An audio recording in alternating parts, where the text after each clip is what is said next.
Para empezar a hablar sobre el proceso de la glucólisis, quiero recalcar un poco sobre la historia. En 1860, Louis Pasteur descubrió que los microorganismos son los responsables de la fermentación. En 1897, Edward Buchner encontró que cierto extracto celular puede causar fermentación.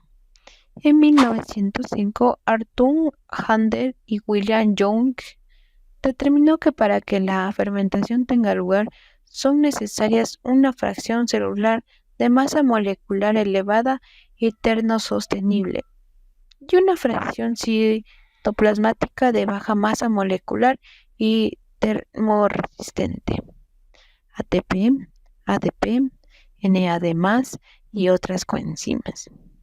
Finalmente, en 1940 se determinaron los detalles de la vía por Otto Menger y algunos años después por Louis Leloir. La glucólisis o glicólisis es la vía metabólica encargada de oxidar la glucosa con la finalidad de obtener energía para la célula. Consiste en 10 reacciones enzimáticas consecutivas que convierten a la glucosa en 2 moléculas de piruvato, el cual es capaz de seguir otras vías metabólicas y así continuar entregando energía al organismo. Primero la glucosa entra a la célula con ayuda de la insulina. Una vez ya dentro de la célula, esta célula no va a dejar que la glucosa salga y para eso comienza a metabolizarla. En la primera reacción, la glucosa se transforma en glucosa 6-fosfato por medio de la hexocinasa. Esta reacción utiliza un ATP y es una reacción irreversible. En la segunda reacción, esta glucosa 6-fosfato se convierte en fructosa 6-fosfato por medio de la enzima fosfoglucosa isomerasa. En la tercera reacción, la fructosa 6-fosfato se convierte en fructosa 1,6-bifosfato por medio de la fosfofructoquinasa 1. Esta reacción también utiliza un ATP y también es una reacción irreversible. Debemos de tener en cuenta que este tipo de reacciones en las cuales se usa energía para fosforilar las moléculas es necesaria para que en pasos posteriores se obtenga energía de estas, es decir, moléculas de agua.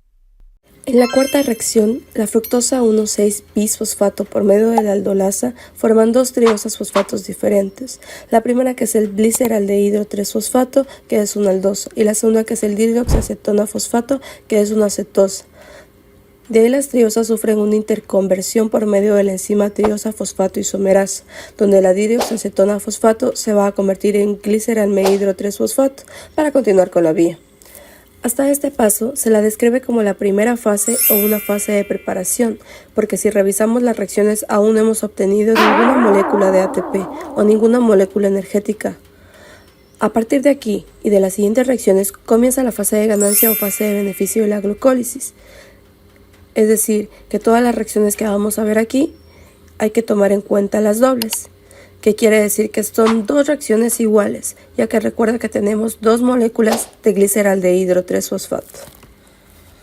En la sexta reacción, la molécula de gliceraldehidro 3-fosfato se convierte en 1,3-bisfosfoglicerato por medio de la enzima gliceraldehidro 3-fosfato deshidrogenasa. En esta reacción ya se genera una molécula NADH más un hidrógeno.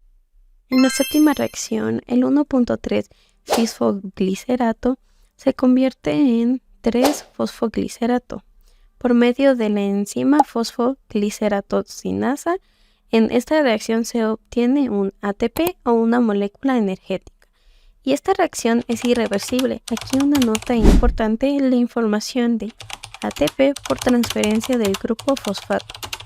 A partir de un sustrato se le conoce como fosforilación a nivel de sustratos. Por ejemplo, cuando entra un ADP y sale un ATP. En la octava reacción, 3-fosfoglicerato se convierte en 2-fosfoglicerato por medio de la enzima fosfogliceratomutasa.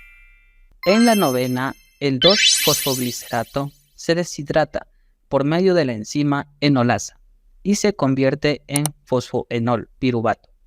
Aquí sale una molécula de agua ya que es una reacción de deshidratación.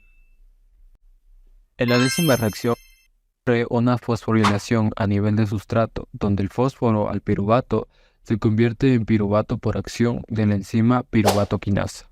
En esta reacción, como es una fosforilación a nivel de sustrato, también se libera una molécula de ATP.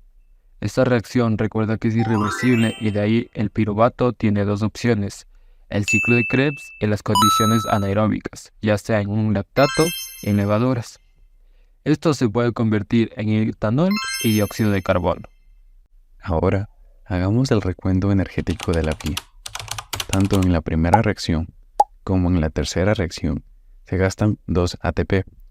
Recordemos que esta es la fase de preparación y aquí no ganamos ninguna molécula energética.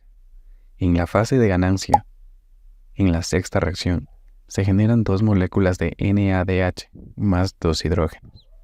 En la séptima y en la 10ª reacción se generan 2 moléculas de ATP en cada una. Recordemos que al comenzar la fase de ganancia tenemos 2 moléculas de gliceraldehído 3-fosfato. Entonces, por esta razón, son 2 moléculas energéticas por cada una de las reacciones. Recordemos también que por cada NADH se puede obtener el equivalente de 3 ATP mediante la fosforilación oxidativa en la cadena transportadora de electrones. Entonces, si hacemos la suma energética total, tenemos menos 2 moléculas de ATP en la fase de preparación, 6 moléculas equivalentes de ATP que serían dadas por los NADH, más 2 ATP, más otros 2 ATP, y al final tenemos 8 moléculas de ATP. Funciones de la glucólisis. La glucólisis glucosa-energía. La glucólisis obtiene la energía necesaria para mecanismos simples y complejos. Las funciones principales de la glucólisis son simples: la obtención de energía bioquímica necesaria para los distintos procesos celulares gracias al ATP obtenido de la ruptura de la glucosa. Numerosas formas de vida consiguen la energía de subsistir o para disparar procesos químicos mucho más complejos. Por eso la glucólisis suele hacer de disparador o de detonador bioquímico de otros mecanismos mayores. Importancia de la glucólisis. La glucólisis es un proceso importantísimo en el campo de la bioquímica. Por un lado, tiene una gran importancia evolutiva, ya que es la reacción base para la vida cada vez más compleja y para el sostén de la vida celular. Por otro lado, su estudio revela detalles sobre las diversas rutas metabólicas existentes y sobre otros aspectos de la vida de nuestras células. Por ejemplo, estudios recientes en universidades de España y el Hospital Universitario de Salamanca detectaron vínculos entre la supervivencia neural en el cerebro y el incremento de la glucólisis a la que las neuronas se pueden encontrar sometidas. Esto podría ser clave en la comprensión de enfermedades como el mal de Parkinson o el mal de Alzheimer. Finalmente, hablaremos sobre las enzimas que regulan la glucólisis. Como ya hemos visto durante todo el video, la glucólisis no es un proceso simple, es una serie de reacciones que actúan en cadena. Para que esto se lleve a cabo dentro del proceso de la glucólisis, existen varias enzimas que catalizan y permiten que se den cada una de estas reacciones. Pero dentro de este grupo resaltan unas que son más importantes. Por ejemplo, la hexoquinasa, la fosfofructoquinasa y la piruvatoquinasa. La hexoquinasa podemos encontrarla en la reacción número 1. La fosfofructoquinasa podemos encontrarla en la reacción número 3. Y finalmente, en la piruvatoquinasa podemos encontrarla en la reacción número 10. Estas son las más importantes y las enzimas que regulan la glucólisis.